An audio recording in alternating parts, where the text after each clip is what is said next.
There's an energy and a confidence that is absolutely contagious throughout this entire San Diego franchise. Welcome into the official SDFC podcast, episode 2. I'm your host, Kaila Bryn-Seffner, here with Marvell Wynn and Sal Zizzo, coming off of San Diego FC's first win at home at Snapdragon Stadium. Guys, how are we feeling? I'm feeling pretty good. What about you, Marv? I'm loving this last couple of days. I've been so happy. I've been smiling. Better than the weather the last couple of days, but today seems nice. I don't want to say you called it, but on our last episode, first episode of the podcast, Marvell did say it would be really great if San Diego FC got its first win at home versus LAFC. Mm-hmm. We own SoCal at this moment, which I kind of love. And you know what? We score against these guys. I mean, 2-0 away in LA and then 3 goals down here. I'm kind of loving what we're doing already. Yeah, I mean, and the way we've been doing it, right? I mean, to come at home in the first half, go up 3-0 with the crowd. You know, what was great was I was able to bring my kids. You know, I've always kind of talked about wanting to bring my kids to these events, also grow with the team. So I was able to bring my 4 kids, which is always chaotic, whatever you do if you have 4 kids. So we got there with about 5 minutes to spare, which was a blessing because the fireworks show at the start was the star of the trip. That was incredible. Yeah, so I had my little boy next to me watching the fireworks show. At first, he was scared with his hands over his eyes, and then saw the fireworks and was like, "Is it over?" Like he wanted more of them. So yeah, it was really cool to experience with them. You know, once they caught on to the "Beat LA" chant, they were going all in with that. So it was just a really cool overall experience. And for them to go up 3-0 in that moment was pretty cool. Did you talk to your kids about it afterwards? Did they have a favorite moment of the match? Yeah, and I think the fireworks show took it away. So before the match even started, I mean, they had a blast. But no, they were kind of, you know, what color team are we? You know, kids things. And so I was telling them we're the blue team. We're the ones winning 3-0. And then they saw the other team scored towards the end of the half, and they were like, "Oh man, the other team scored. Are we losing now?" I'm like, "No, we still have 3. They only have 1." So it was a cool experience to take with my wife and 4 kids. That's really special. Yeah, honestly, the fire was going off, but even after that, I mean, the national anthem by the saxophonist. Oh, that was my cool. gosh. That that rocked was that cool. house. I was very impressed. I didn't know what to expect, but that was nice. And that outfit, that was nice. Yeah. Looking good. I've never seen anything quite like that. That was an great. incredible performance. Mm-hmm. That was very good. Kenny G was actually pretty impressed by it as well. Kenny He told you? G. Yeah, he was. Friends with Kenny G. Bring him on the pod. Yeah, I texted him after. You know. Yeah, okay. One of the things that I think that was honestly incredible to hear was just from Mikey after the match. He had an amazing quote on what this meant, what this performance meant for not only for this team currently, but also for the team for the future and what they're looking to build here in San Diego. So I'm going to cue it up. I think we should just listen to it. Yeah, it's so rewarding. I mean, this is what dreams are made of. We all do this for these moments. We want to play in pressure, and we had, I think, 2 good home games that we weren't able to deliver 3 points, and this means everything to us. It's the first win in club history at home that can't be taken for granted. 50 years from now, the club is going to be a giant. I know it. This club is going to be a giant, and not just in MLS. This club will be a giant in all of the Americas. Okay, and our job right now is to set the first steps in that journey for 50 years later, and make that future generation proud. And I think that the boys are doing a great job doing that.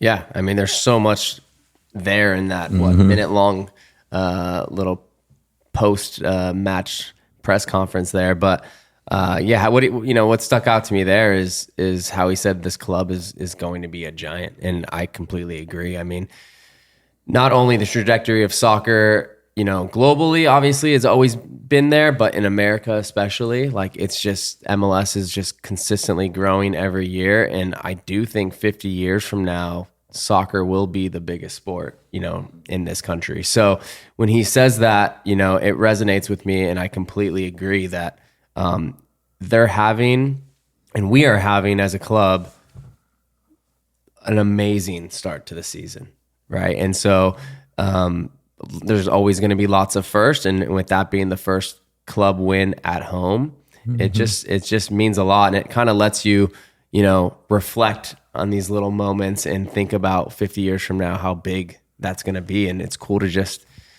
I always think about like being in a history book, right? A history book 50 years from now won't even be probably a book, but whatever it's going to be, right? You'll see that little thing etched, 3-2 win at home against LAFC as the first club win at home. So just so much in that quote, but he talks about, this is the reason why we play this game, for moments like this, special moments like this. And we're so concise with it. I mean, you didn't want to ignore the fact that we have played home games already. We didn't get the results that we wanted, and he said that right away. But he also said, you know what? We're now living the dream. This is an amazing landmark. And the way that he says that, how this organization is going to be big in 50 years, you, Sal, have talked to me about how the academy is here and how they're already building a philosophy from the ground up, and that's going to just progress. And one day we're going to be able to bring those academy kids straight on to the pros, and it's going to fit into this machine like a perfectly fitting cog. And I mean, we're well on our way, and now we get to smile doing it, knowing that we got to win at home. We'll take it onto the field. We're going to hear from Chris McVey, who scored his first goal for San Diego FC in this match and versus LAFC. And then we're also going to hear from assistant coach Kelvin Jones on his thoughts on how this match went. But this team scored 3 goals in about 20 minutes. What are your guys' takeaways from this match? Yeah, look, it was a matchup against LAFC, a team that has been a stalwart for the lot since they've really come into the league, right? A really good team in LA. Almost, kind of gave Galaxy a run for their money for a while until Galaxy just won MLS Cup last season. But now there's a new team in SoCal that they got to worry about, and we are playing beautiful soccer. So yeah, we start off that game. Obviously, a great set piece goal from Chris McVey, puts in the back of the net. A little bit of a goalkeeper mistake on the next one. We'll take it. Sure. 2-0. And then obviously a great team goal and Mighton getting that last goal to make it 3-0. Now, look, there's a learning curve, right? Now we're up 3-0. How do we close out that half? How do we just, hey, we're up 3-0. Let's keep it at 3-0, and then let's go get more in the second half. They let little things slip away. So I can imagine, when I was a player, you're up 3-0 versus being up 3-0 and then going down to 3-2. You're kind of kicking yourself a little bit, like, oh, the second half could have just been so much easier for me and the entire team had we just kept that lead. So a little bit pissed off probably going into halftime, but they were able to right the ship, and it was a fun game to watch. And just overall, right, the result was exactly what you needed, which was 3 points. This man says it was a fun game. That guy was stressing in that second half on. But as you were saying, double-edged sword being up 3-0. Being up 3-0, you kind of, maybe you'll feel a little bit more relaxed. Maybe you don't feel like you need to be just as on. Mistakes can be made here and there. Not that I'm saying the guys slacked off at all. They're always up top. They're always on top, trying to play their best games and playing in under pressure and stuff like that. But at times, things slipped away, accidents happen. And when you play against good teams, I mean, this guy hits a worldly off of, a little bit of mistake up top of the box, but, give it to him, right?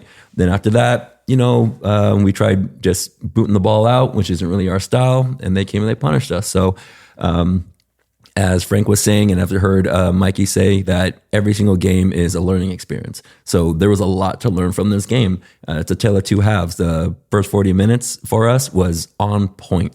If we're able to carry that on for 90 minutes, I don't see anybody even coming anywhere near us.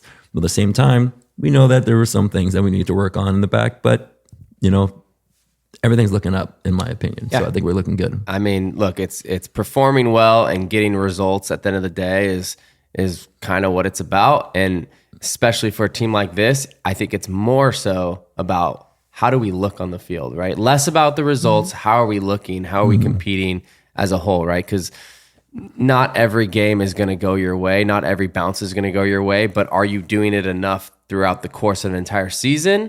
The results are going to come no matter what. And so in these first few games, they've gotten the results, but more importantly, they've looked the part. And that's been the key. And in this game, yeah, you're up 3-2. The other team gets a red card. So now maybe that's been now 2 games at home where they've had a lot of minutes playing a man up. How can we put one away in that scenario? One to win the game and the other one to close out the game, which was this one. Yeah. Something I was reading in the post-game notes that I thought was interesting and I didn't know going into the match beforehand is that this actually ended LAFC's 5-0 record against expansion teams in their first meeting since the club's debut in 2018.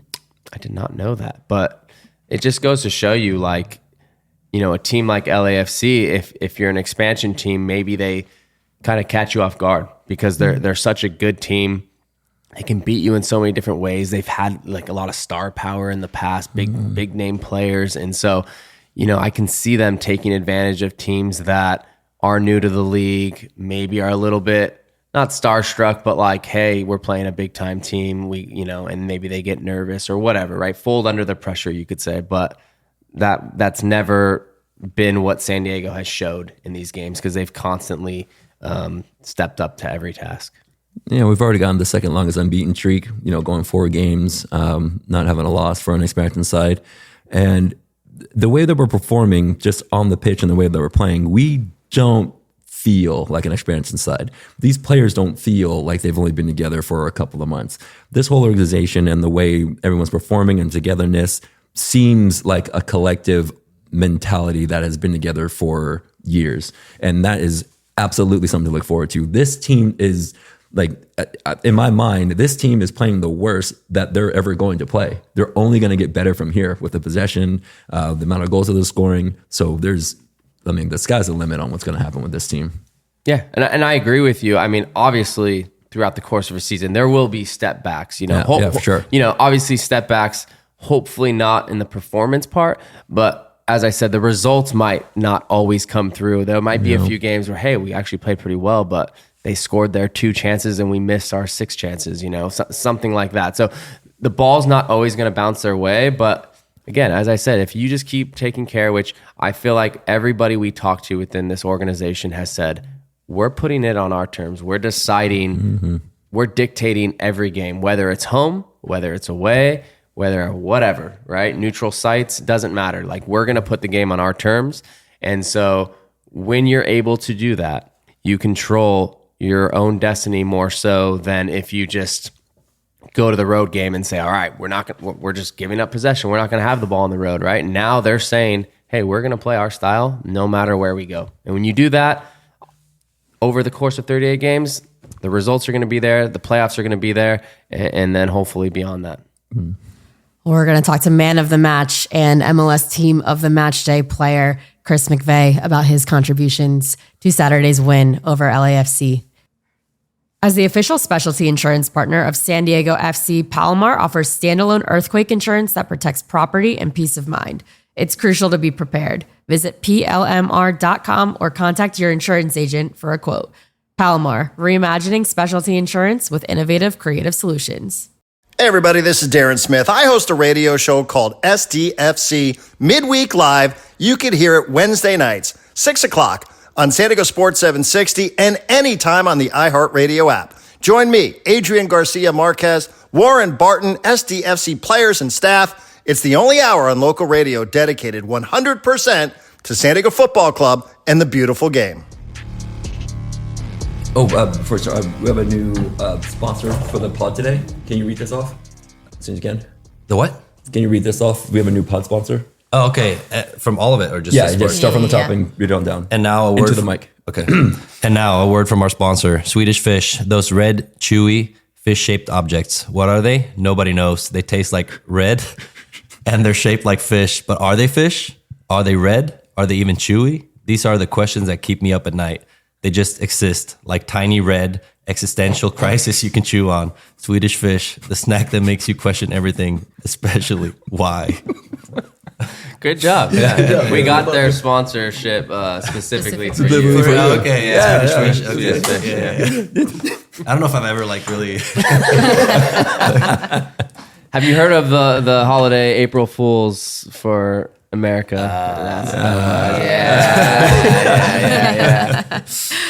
It was a good read, though. That was a great read. I mean, better than we did. We did a few test runs. Took that really seriously. Hey, who knows? We got to do a lot of stuff here, right? Here we go. Well, we're here with Chris McVey, defender for San Diego FC. Welcome to the official SDFC podcast. We're so excited to have you on here. Thank you. Thank you. Welcome, man. Yeah, welcome in. Great to be here. Can you give us a little bit of a background for you, new to San Diego? What's been your journey to San Diego FC? So I started playing in Sweden. So I'm from Sweden originally, born and raised. My dad's American though, so half American, half Swedish. I love that. But Okay. born and raised over there. Started playing for Elfsborg at 11. So just went through the academy there and went all the way up to the first team. Went on a short loan to a second division team just to get a little bit more playing time, and then back to Elfsborg, played there for another 2-3 years, and then I got bought to Miami, moved over here, tried the US, get the.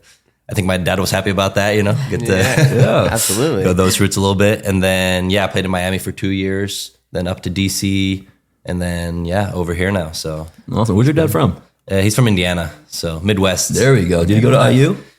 He went to where did he go? He went to Illinois or something. Okay. Let's say IU's got a good soccer program. Good one. No, he wasn't a soccer player. He was a swimmer. So All right. yeah. So everybody is probably asked you this 1,000 times, but Messi. So did your time overlap at Inter Miami with him? It did, yeah. So I was there when he came. Okay. And I played with him. So how was that, like playing with him? And I mean, obviously really cool. I can't really say Kinda anything else crazy, about or- it. Yeah, it was cool to be a part of and just to Yeah. see how everything changed as well in the team with him coming and all of it, just security, Yeah. all the media and everything, just the away games, all the fans, just crazy how big he is, and how much attention he can bring. So that was really cool. And also just to get to play with a player like that is someone you watch growing up. So All right, so mostly positives. I mean, I'm getting with all that. That could be kind of distracting, but for you guys, it was just, it just comes with Messi. There it is. I guess so. You're prepared for it, Sure. because Yeah, obviously that makes there's a lot of talk before he's coming, and you had some meetings hey, this is how we're gonna do stuff, and so we were prepared for it. Obviously, it's crazy when you see it to that extent that he brings stuff. So it's pretty cool. Worth it all. Yeah, Yeah, for sure. For sure. at least now He's they're really flying, good at least soccer. now they're flying private, right? Because when that's right. when we played, when Beckham came to Galaxy, that was the thing. Was in the airports, people seeing him and stuff, and they're like, all right, we got to figure this out because, I flew. I think it wasn't until my last few years where they started switching to half of them were private flights, half of them were regular commercial, but now it's all private, right? yeah, Now? it's all. So that's Nice. good. The That's league really has nice. finally got there. Yeah, after us. Yeah. Awesome. Yeah, after us. Yeah. Good for you. Good for us. Yeah. So how's it been so far for you in San Diego? What are some of the things that you've been enjoying? These are two guys from San Diego, so sure they'd love to hear your thoughts and your takes on just this city. And I mean, I'm loving it so far. It's been great. Good start also, I would say. Just being together for so short amount of time and, getting off of that start, it's been pretty good. And also just being out here, this training facility is amazing. And That too. just the area in general, the weather is pretty good. Although my parents were here visiting and it was just raining for 2 weeks. So I know. felt a little bad for them, but Yeah. I don't know what this rain is. I mean, No. seriously. What was it? What's 3 going on days? here? Unbelievable. That's not what we're used to. you mentioned your family being here. They were here for the home opener, and I think you had some family in town too for the game versus LAFC. yes. What's that been like to be able to kind of show them San Diego and be there to support you through these moments? Yeah, no, it's been really good, and I mean, my sister was here now with her boyfriend, so they got to see the last game, and obviously it was really nice to get a goal in for him as well, so and get a win, so that was good. Yeah, Yeah, thank you for that, by the way. Great goal. Great thank goal. you, appreciate it. But yeah, no, so it's been great. I always love having visitors over as well, so it's fun to see the family. Cool. Have you gone to any cool restaurants or nights out, or you just been soccer focused for the last couple months? Yeah, just soccer focused. Yeah. No nights out yet. But yeah, I've been to some good restaurants. I tried this one steak restaurant, Born and Raised. Born I and tried. Raised. That was pretty Nice. good. Know it well. Yeah. My family has restaurants down in Italy, so next door to it, Barbusa. Okay, yeah, I haven't tried that one yet, but I'll have check to it out. Let me know. check that one I out. tell every guest on here, check it out. Yeah, will do. Yeah, we also saw that you're a little bit of a golfer, huh? Oh, I love golf. So I mean, you're kind of in a mecca of golf. I mean, Yeah, I play. Yeah. What- Oh, what's, yeah? Your, what's your handicap? I'm around 10. Okay, I'm about the same. Yeah. I'm about the no, same. he's not. Yeah, my best. I'm My 9. best is a 76. Yeah? Ever 76, but consistently in like the low 80s. Okay, yeah. Yeah, so I'm pretty same. I think yeah, my best is also okay. around there. So okay, nice. Yeah, that's but good. I got 4 kids, so that's kind of started to take a nosedive. Not as much sadly. time, All right, well, But- since you are a golfer and Yeah. he's not in golf, what course is your favorite out here? Or so you can guide him a little bit, help him out. Sequan, of course. Yeah, there you go. No, but obviously Torrey Pines Torrey Pines. is amazing. Have you been to Torrey I Pines? played yet? both Torrey and I played Madeiras. Madeiras is I like very that nice one too. a lot, actually. Yeah. There you go. It's good, yeah. There you go. I'm still missing out on a few, so we'll get there. Yeah. Maybe we'll go one time. Yeah. There's some cool ones in San Diego, and obviously out east too. There's quite a few. So, but yeah, this is actually Sequan course is tough. Yeah, I haven't lot of tried that one trees. yet, but- a lot of trees get you in trouble. It's tough.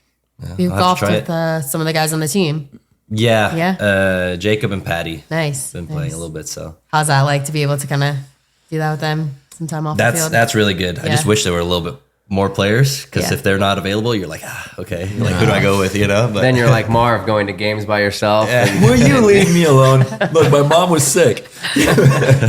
What else do you guys? So it's kind of great to hear that you play with other players on the team as well, because obviously taking the cohesion that you guys have on the pitch, it seems like you guys are all on the same page, kind of have one mind going on. So how often do you and players off the pitch like get together? Is it just a couple to play golf, or do you guys like hanging out together, going to eat and whatever, or just separate lives most of the time, but then you come here, your family sort of thing? yeah, I think it's a mix for sure. Sure. Like I've been hanging out with some guys, maybe to do a barbecue or go for dinner with some of the guys. Nice. So I've done some stuff like that. And when we were in preseason, we went for a whole team dinner and stuff like that. So we're trying to do stuff together as well as a team, because I think that's important as well. you know. Sure. So no, it's been great. But obviously you need your own time as well. So it's been a good mix. There you go. The unity shows, though, obviously on the field, performance has been great so far. Just talk us through a little bit about the LAFC match for you and was so special for you and being able to get your first goal for San Diego FC and play the way that you did. Yeah, I was gonna say, like, I think just with it being a new team and everyone's new to it, I just feel like that, like, I don't know, like everyone has to get to know each other from scratch. Mm-hmm. And I feel like that's been a big positive because, everyone's in the same boat a little bit. Sometimes when you get into new teams, you can feel like, oh, maybe Yeah, there's a little click or- yeah, here and there. for So sure. I think that's been really positive for us because everyone's just hanging out with everyone. Mm-hmm. And yeah, I mean, the LA game, you can kind of see it. Obviously, we had stuff we needed to improve on from the Austin game, and I think we did that really well.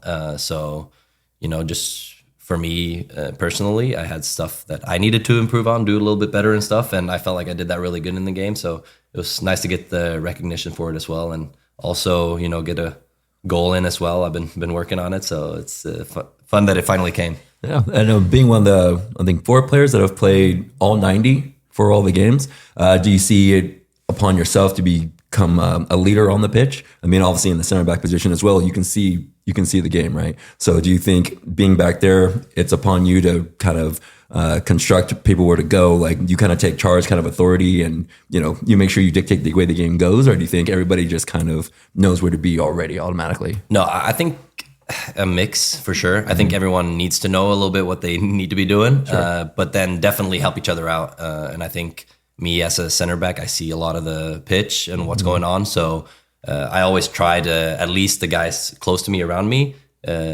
like talk a lot and let them know, where to be and where the opponents are, where I want them in front of me and stuff. So, but then again, like we have the guys in the midfield, like Jeppe, the captain as well. Like then he maybe takes that to the next line and There he you go. dictates them a little bit more. So I think it's been a good combination, and yeah, it's good. Yeah, I mean, like you guys, right? To start this season has blown away a lot of people's expectations, just as an entire organization, but mainly the style of play, like the way the team looks on the field. It's like, like you guys have been together for years and years and years, right? But my question is like, what was your knowledge of like kind of the Right to Dream style before? Maybe zero. I mean, but now that you've been here, like how have you adapted to like that style of play, and how does it fit you? Yeah, I mean, when I played in Elfsborg, we played Nordsjælland. Okay. So like I've played them before, so Okay. I knew that they're good on the ball and stuff like that. Yeah. And obviously before coming here and making that decision, I did some research as well. Yeah, of course. But I think it kind of fits me a little bit coming from over in Europe as well. So I'm a little bit like prepared on how they want us to play. So for me, I think it was like a pretty easy transition. Okay. Obviously, maybe that's different for everyone. But I think for me, that helped that I'd played over in Sweden before. And I mean, it's been great. I think, the way they want to play, it's really fun as well to be out there. So I'm just enjoying it every day. Nice. Awesome. Do you have any familiarity with Jeppe and Marcus before they came over here? Know anybody before, or you didn't cross paths at all? No, I hadn't actually. So, I mean, we have common friends and stuff like that, but no, I didn't know any of them before. That's cool. Yeah. Cool. So what's been your favorite moment, you would say, so far about just everything in San Diego FC? I mean, I think I'll have to say the first game away where we won against LA. That's a good start. And, it was okay. Away against the champions. That's a pretty good way to start it. So I'd have to say that. Yeah. What does that feel like? I mean, we talked to you a little bit before. We went to LAFC or to LA Galaxy, and you said you wanted to be a part of, like, one of the big reasons you wanted to be here is being a part of history and being a part of something from the start. And then starting off that way, what is that like for you? Yeah, I mean, that's what we wanted, It's kind of hard to know going into that game where we're going to stand. Obviously, we'd had some preseason games, and you can get a little bit feeling for it, but then once the season starts, it's always a little different, So us coming in and like playing the way we played as well, I think, that was really positive, and, being a part of that it's pretty cool, and hopefully we can just keep it going. Yeah, with the level of comfort that it seems that you guys all have when you guys are on the pitch, I'm sure there's no getting rid of the nerves that you have before every single game. But because you guys are so connected and so understanding of where to be at all times, is it almost like once the game is actually on, once that whistle blows, it's just routine. It's just comfortable. It's as if being on the pitch is more comfortable than sitting in the locker room preparing. Like, you're just like, once we get out there and playing, we're good. We're going. Yeah, I know, definitely. I think, the warm-up is the worst part. You just want to get out there and start it. Always, man. I hated warm-ups. You're just like going through the motions. Like, can I just get this game started? Exactly. You're more nervous in the warm-ups than you are once the game starts. Yeah. Always. Yeah, 100%. Like, once you're in it, you just don't think about it. You just go, I think. And I think that's what we're working on. It's still, some new stuff that you really have to just get into the back of your spine and just do it automatically. Yeah. So there's definitely stuff we can keep improving on. But I think just the way we've trained and so on, it's just helped. Like, when you go out there, you just think about those things, and it just comes a little bit automatically, and it's been really good, actually. So.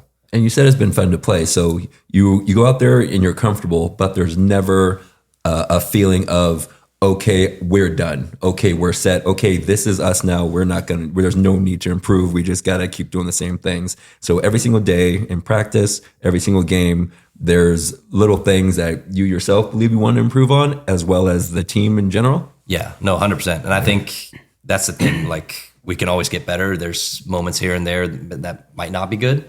Obviously, there's stuff that we are doing really good, which you can see. But I think it's, keeping that, and then continue growing on the other stuff that we might have to get better at. And as for me personally as well, I think, there's a lot of stuff I'm doing really good, but I also know that there's things I can improve on. And I think just getting, keeping the things I'm doing good, like keeping that up, and also adding on stuff. That's the challenge, and that's what I got to keep working on. So perfect your strengths, strengthen your weaknesses. Basically, yeah. Gotcha. Yeah. Okay. I mean, it's I know that feeling of, because sometimes you say there's one thing that maybe you're not doing well, but you're doing 5 or 6 other things great. But then, as all athletes do, we focus so much on what we need to improve. And so maybe these other things take a step back while you get better there. And so it's a tough balance. It's a challenge, like you said, to whatever it may be that you need to work on. Maybe it's,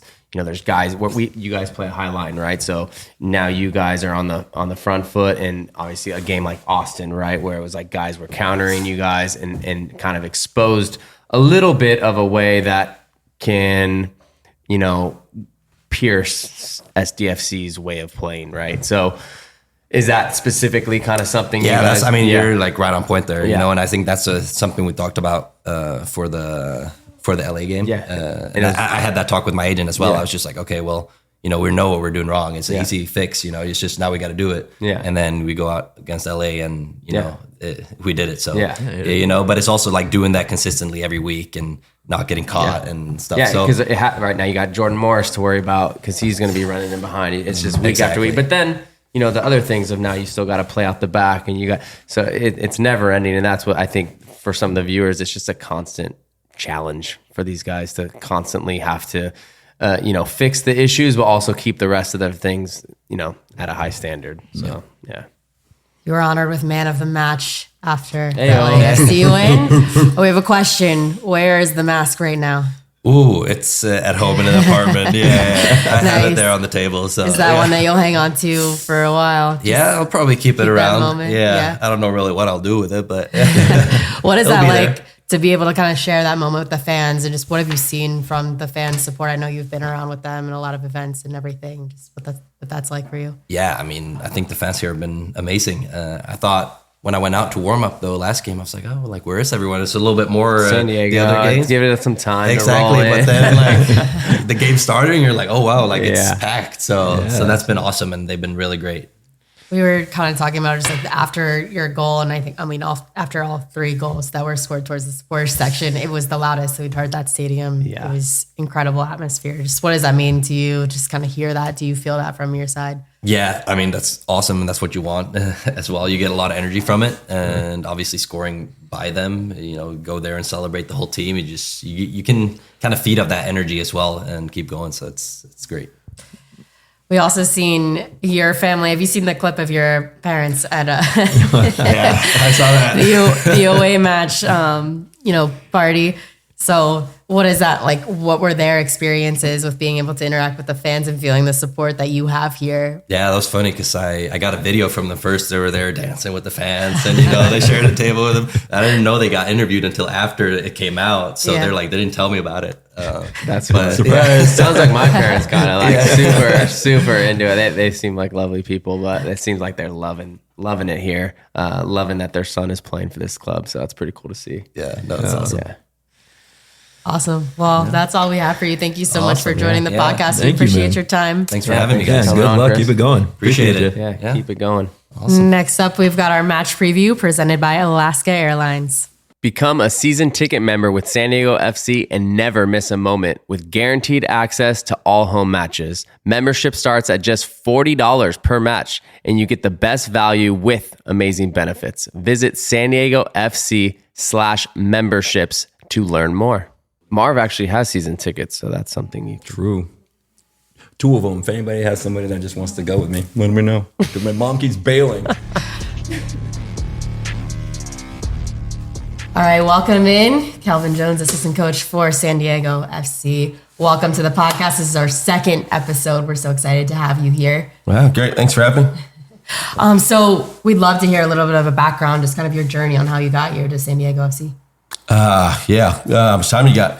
How much time do you have? We're good. Not at all. So I came here from Columbus. I was with the crew. I was there for 7.5 years. Started off as the U12 coach there, and was fortunate enough to work my way through all the age groups in the academy. A couple of years as the academy director. Transitioned back to the field full time, and then most recently, before I left, I was the second team head coach. So a lot of roots in Columbus, a lot of time in Columbus, a lot of things learned in Columbus, but happy to be here. And then in my time in Columbus, I was fortunate enough to work with the youth national teams, and that's where I met Mikey, working with the U20s. And one camp, one magical 10 days in Mexico. We stayed in touch, and then when the opportunity came, he reached out. So obviously it's something I would jump onto. So, but it's been a good journey. That's awesome. So you said you spent a lot of time in Columbus. So you had, was it Berhalter during your time there, as well as Caleb and then Wilfred? Yes. Okay. So obviously, as Wilfred came in and the style of play that Columbus plays, was that a help, coming to San Diego, kind of playing a similar style? Yes, very much so. And coming here and understanding the style of play and how we wanted to play, it was a pretty easy transition for me, at least on the ball, just in terms of how dense we like to play, how close we like to play, just how comfortable we ask our players to be and how brave to be in possession. And obviously it's a hallmark of what Columbus does. Obviously the learning curve for me is a little bit off the ball. There are different nuances in the way that we defend. But it was a smooth transition, and Mikey and Wilfred are very, very much alike in their thought process. Nice. When coaching from the youth sides going up to pros, don't you think that's, or do you believe that's actually beneficial to coming into an expansion side where you have a whole bunch of different players come from a whole bunch of different backgrounds to actually teach them something new all from jump? Do you think that's beneficial, knowing how to teach them from the ground up versus people coming in with their own mentalities and mindsets and all that? Yeah, I think if you look at the staff, it's very much a staff that has a developmental background. They've all come from the youth game, have worked their way up. And I think it is beneficial because at the end of the day, no matter how old the player is, they're still players. And the reason why they enjoy the game is they want to continue to be challenged and to grow. So at the end of the day, they're also human beings. So to be able to connect with them first as human beings, and then to be able to use different techniques that we've used along the way as youth developers and teaching them and educating them, I think is important. The unique thing about this is literally everybody is new, and you're coming into a unique style of play through Right the Dream. And you're very much in a crash course of a few weeks of a preseason and trying to educate everybody. So I know for me, I think it's beneficial. It's my comfort zone. It's where I'm at. And I know a lot of the other guys probably feel the same way. That's great.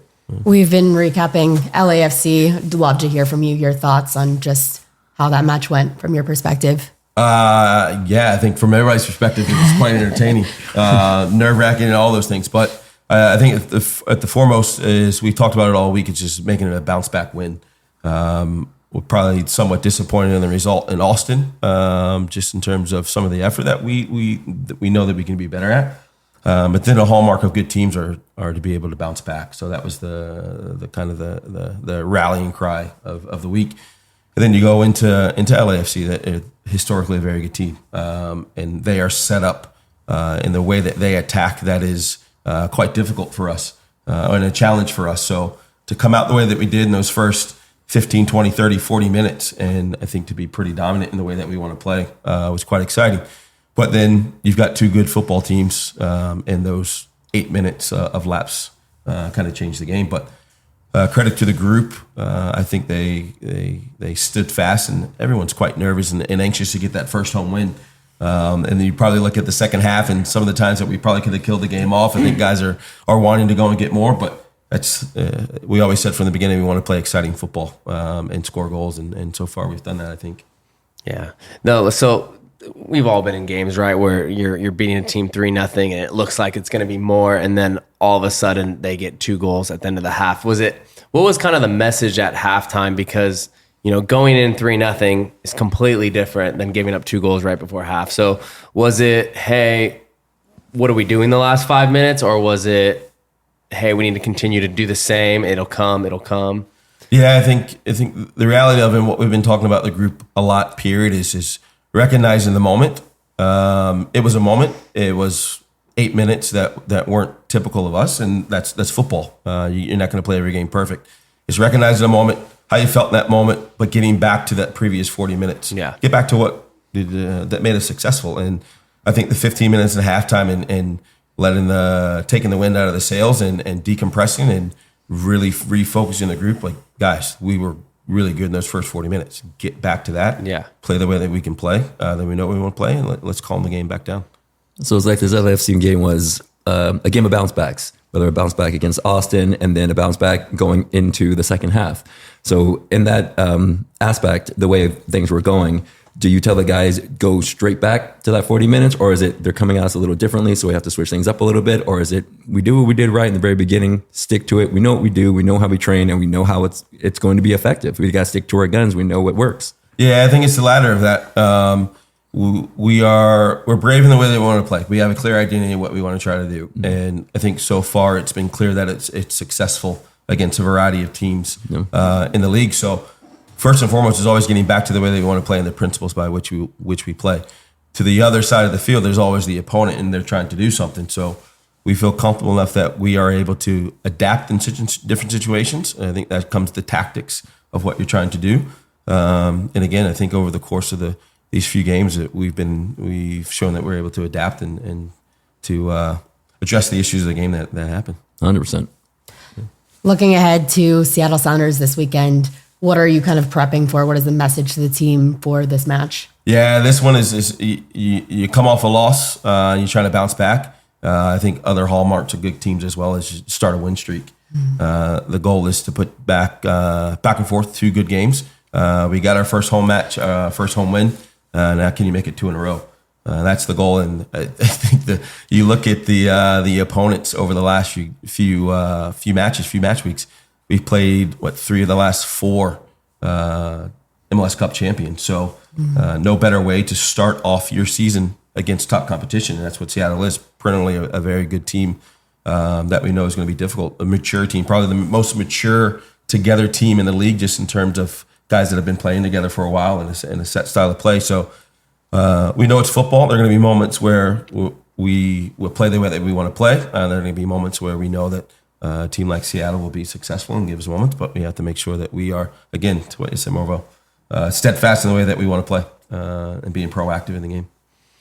Yeah, I mean, would you say that they're a possession-based team? I saw that they're second, ranked in possession, which kind of caught my eye because I don't really see them as that type of team. But was that more, based on the scoreline since it's so early in the season, some of their possession that they've created, or do you feel like they've changed it a little bit to be more of a possession-based team? Yeah, I think when you look at just strictly possession, it's a tricky stat to look at.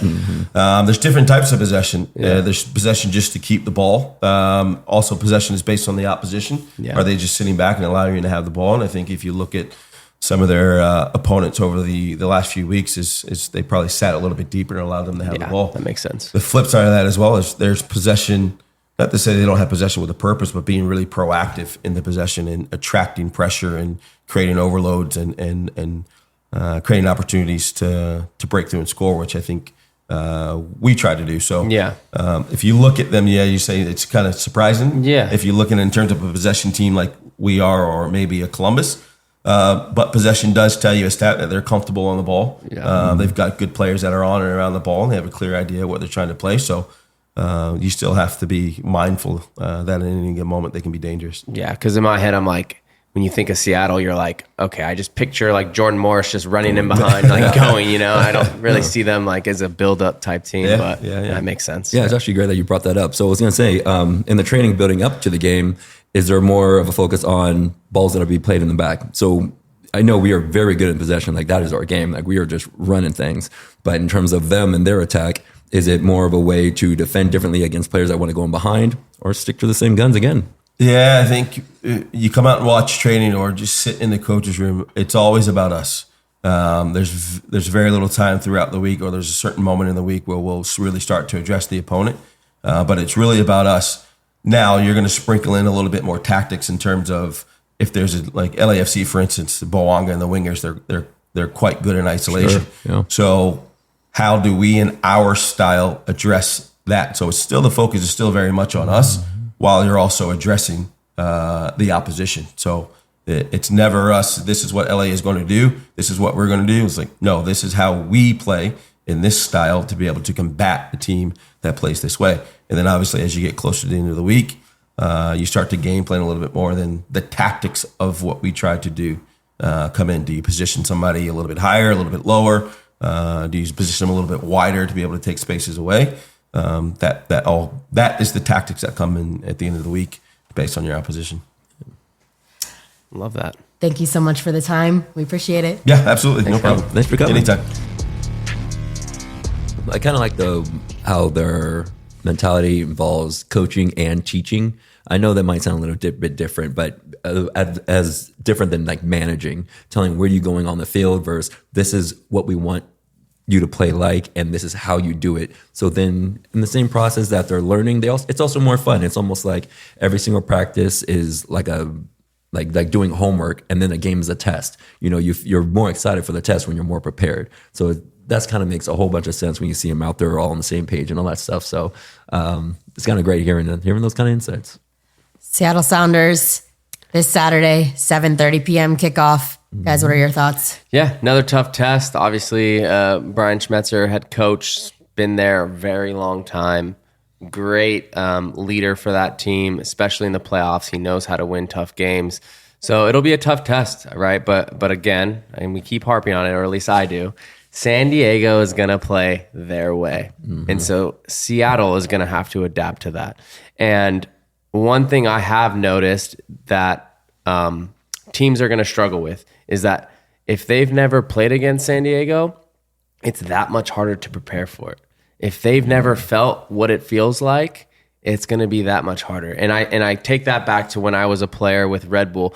That first year we implemented that crazy Red Bull press, we won Supporter Shield that year. Yeah, you were annoying. Yeah, and it was because a lot of teams were always super surprised the first time they played us, and so we were able to take advantage of that. And I think you're seeing that a little bit, in San Diego. I'm hearing from players that we know that have played against San Diego so far, and they're saying, man, that's annoying to play against. You talked about it a little bit, Marv. That must be so annoying to play against because you just get so exhausted chasing the ball for the first half of the game that you don't even have, the opportunity to get forward. And so that is kind of what I tie everything back to, is that they're going to play their style of play, San Diego that is, and Seattle's going to have to adjust, and it's going to be hard when they've never felt that before.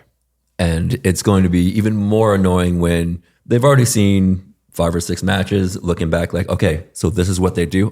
This is how we counter it. We're ready. Then they come out and they try it and it doesn't work. And it's just going to, honestly in my mind, I'm like, we're just going to break their hearts slowly. Just kind of whittle them down, right? Because obviously chasing the ball around for 45 minutes, 60 minutes, whenever we're going to do with them, it's going to bring them down. Then once they get the ball, they're going to be, all right, we don't want to lose it. So they're going to try to possess it longer so that they can take a little break. But then whether there's going to be a 50-50 ball, we're going to have enough energy to go in there, collide, and win it back. So again, they're going to play a little bit different than these other teams that we played against. And we're actually going to be another test to see how well we play at home versus almost any different style. By the time we're halfway through the season, we're going to play against everything: high press, low press, possession-oriented teams that like to play the ball in the back. And again, they're all going to lead to us being a more well-rounded team to go against anybody at any time, anywhere. Yeah, the opponent might look different, right? But our team and our style will always look the same, whether on the road or home, and that's very impressive. Thankfully, we are back at home again. Have you guys been to the supporters tailgate or checked out FanFest? I have not yet. I have been to FanFest. The first game I was actually on stage interviewing a few players, and then I usually get to the home games around 3:30 or so. So this a fan tailgate, huh?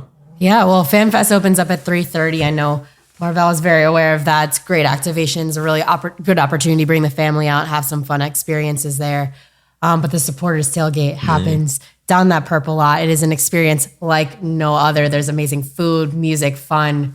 If you haven't checked it out yet, you should definitely go and get there early I and may check it out. I may. I just, when you got 4 kids, it's like going to Disneyland is very tough. So going to a supporters tailgate sounds daunting, but I'm gonna attempt to do it at least this season. I can't promise you when, but Marv, we can be out there this Saturday? Guaranteed to be there on Saturday. I get to these games around 3:30, so I just walk around. You might find me over there at the little beer garden with a gin. Say hi to Marv if you guys see him. Yeah, I'll be there around 3:30 unless my mom actually finally comes to a game. And if he's lonely, give him a hug. I am a hugger. Well, you can bring your family to FanFest. Okay, awesome. Starting at 3:30. There's going to be some great activations there. Again, kickoff versus Seattle Sounders at 7:30 p.m. And again, this has been the second episode of the official SDFC podcast. Thank you guys so much for listening. Please leave us a review, comment, let us know your feedback. We'd love to hear from you guys. We'd love to interact with you. Say hi to Marv at the Supporters Tailgate, please.